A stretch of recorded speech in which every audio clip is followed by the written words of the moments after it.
Good evening, you're watching AWANI Tonight with me, Faye Kwan.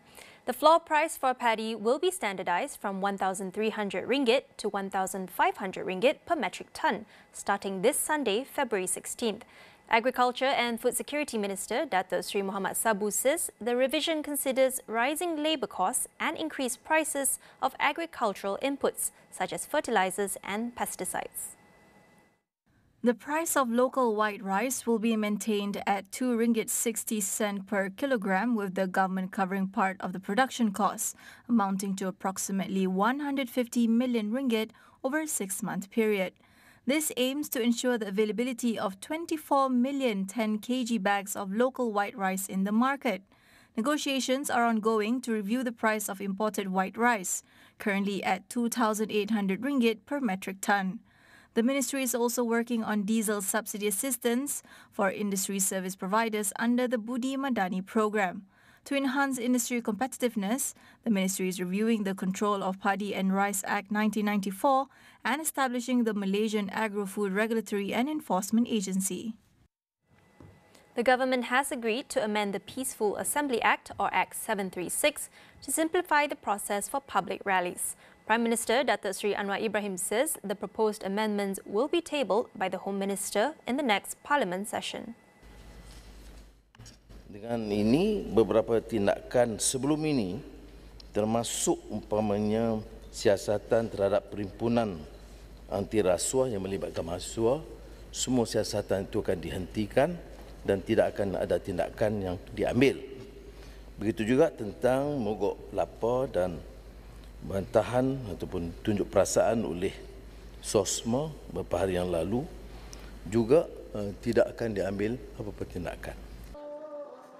One of the key amendments involved the removal of Section 11, which currently requires organisers to obtain permission from venue owners before holding an assembly. Anwar said the police have been informed of a moratorium on enforcement pending the legal amendments. However, he emphasized that organisers must still notify authorities 5 days before an assembly to ensure security, crowd control and traffic management. The government will soon invite proposals for a supplementary transit system to help manage traffic for the Johor Bahru Singapore Rapid Transit System, or RTS link, set to open by the end of 2026. Transport Minister Anthony Loke says his ministry submitted a proposal for an autonomous transit system, ART, to the Cabinet last December. The ART, to be developed through a private-public partnership, will be an elevated system capable of carrying both rail and bus traffic. The request for proposal will be issued soon. The RTS link is set for completion in December 2026. Phase 1 of the railway track infrastructure for the RTS link was completed at the end of last month. Separately, Loke assured Singapore motorists the government will make an official announcement before enforcing the Vehicle Entry Permit (VEP) on all Singapore-registered vehicles entering Malaysia. The government is still adopting a soft approach towards Singapore motorists, with enforcement officers issuing reminders and notices despite the VEP being implemented last year.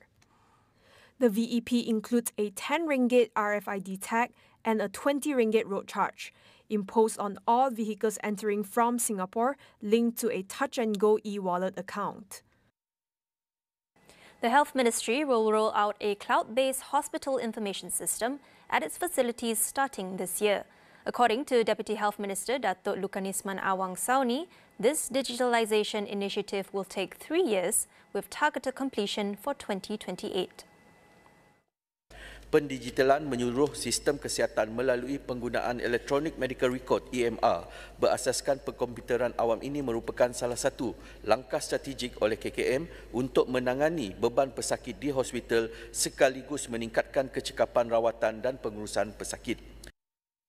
To further address issues of rising patient load, Lukanisman said the ministry has introduced the Cluster Hospital Initiative and Hospital Services Outsourcing Program to bring specialist service to rural areas and refer government hospital patients. Public-private partnership projects are also being carried out to reduce the waiting time for surgical services. The government has allocated 185 million ringgit to repair facilities at 358 People's Housing Programme (PPR) flats nationwide this year. Prime Minister Datuk Seri Anwar Ibrahim says the welfare of PPR residents, especially the urban poor, is the government's top priority and must be safeguarded. While visiting Lembah Subang 1 PPR, Anwar also announced an allocation of 1.2 million ringgit for immediate improvements at the housing area. He says the government aims to introduce stricter oversight on housing maintenance to ensure responsible fund use and warned of strict action against repair delays. He urged state governments and local authorities to also keep PPR rental rates fair and reasonable, with resident lists to be drawn up to ensure proper rent implementation. More than 5,000 online gambling websites have been blocked with the help of internet service providers from 2022 until February 1st. Nearly 224,000 gambling-related posts have also been removed from social media. Communications Minister Fahmi Fadzil reveals that Facebook is the main platform, accounting for 93% of these content removals. The measures are part of a wider enforcement push under the Communications and Multimedia Act 1998, ensuring digital platforms comply with regulations and take accountability for illegal content. Fahmi said the MCMC is also stepping up efforts in collaboration with the police to crack down on scam activities that misuse the images of public figures and influencers on social media. On the latest developments regarding social media licensing, enforced since January 1st, Fahmi revealed that Google's YouTube has cooperated by removing 98% of flagged ads. Telegram, however, lags behind, removing only 39% due to its limited content moderation. We'll be back with more after the break. Stay tuned.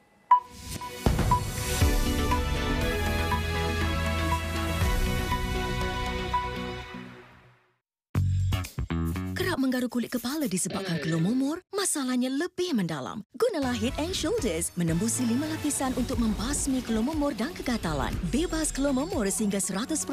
Head & Shoulders diuji secara dermatologi.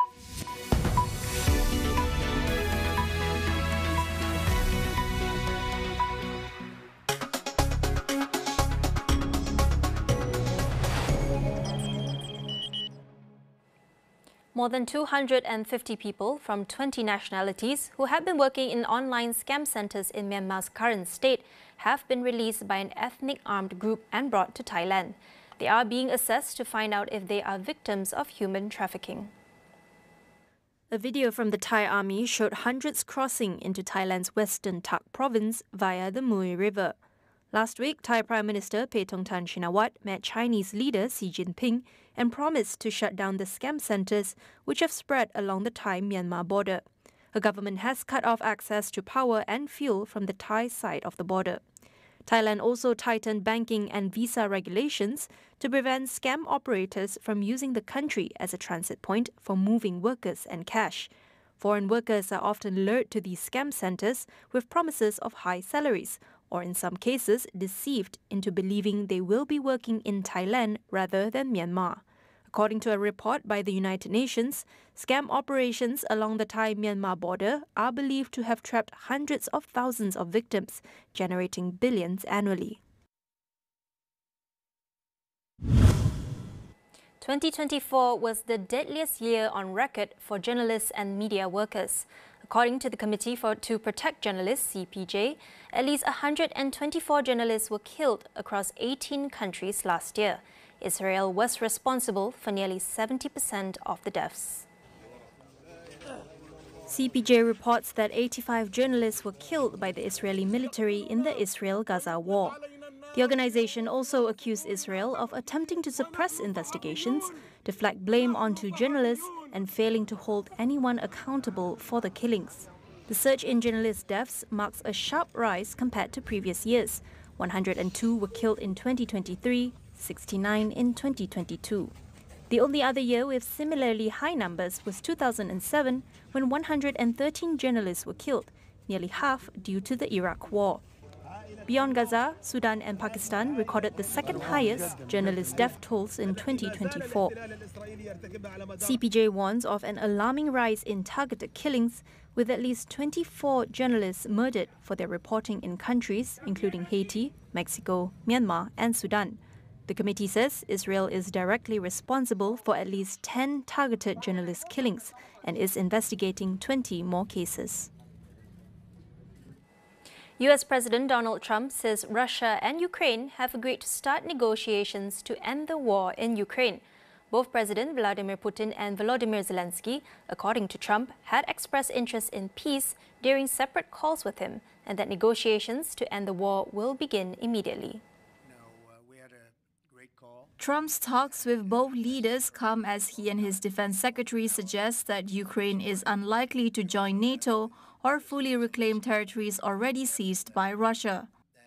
We had a very good talk with, people didn't really know what President Putin's thoughts were, but I think I can say with great confidence he wants to see it ended also. That's good. And we're going to work toward getting it ended and as fast as possible. Meanwhile, the Kremlin says Putin and Trump have agreed to meet, with Moscow extending an invitation. Trump says their first meeting will probably happen soon in Saudi Arabia. Despite Trump's remarks, Sweden's Defense Minister Paul Johnson says Ukraine could still join the NATO military alliance if it meets all conditions. Meanwhile, 7 European nations, including Britain, France and Germany, insist they must be involved in any future negotiations on Ukraine's fate. A suspected gas explosion at a department store in Taiwan has left at least 4 people dead. Authorities say more than 20 others were injured and around 230 people were evacuated from the area. The blast took place around 11:30 a.m. on the 12th floor of the building, located in the central city of Taichung. The area was closed for renovation works of a food court. Authorities suspect the explosion was triggered by a gas leak during the replacement of a gas tank in the mall's food court. Investigations are ongoing. More than 130 firefighters were deployed to the site to rescue people trapped in the building's disrupted lifts.